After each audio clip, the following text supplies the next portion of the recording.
Hi, welcome to the Richard Kabili YouTube channel, and for today's tutorial, I will be teaching you on how to enable and disable decrement number by count and basic gestures voice control on iPhone X. But first, kindly subscribe to this channel and don't forget to hit the subscribe button and the bell to notify you for the new updates. And let's start. Using your iPhone X from your home screen, first go to Settings. Then in the Settings, scroll down and find the Accessibility and then Tap. Then in the accessibility, scroll down again and go to physical and motor section and then tap the voice control.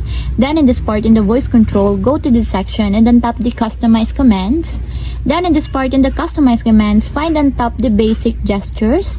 And then in the basic gestures, scroll down and then find and tap again the decrement number by count.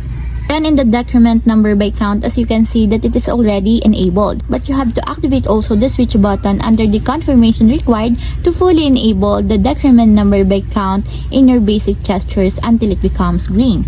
And if you want to disable or turn off, just tap again the switch button just like this. And that's it, we have successfully enabled and disabled decrement number by count and basic gestures voice control on iPhone X. If you have a question, can comment down below and don't forget to hit the subscribe button and the bell to notify you for the new updates. And thank you for watching!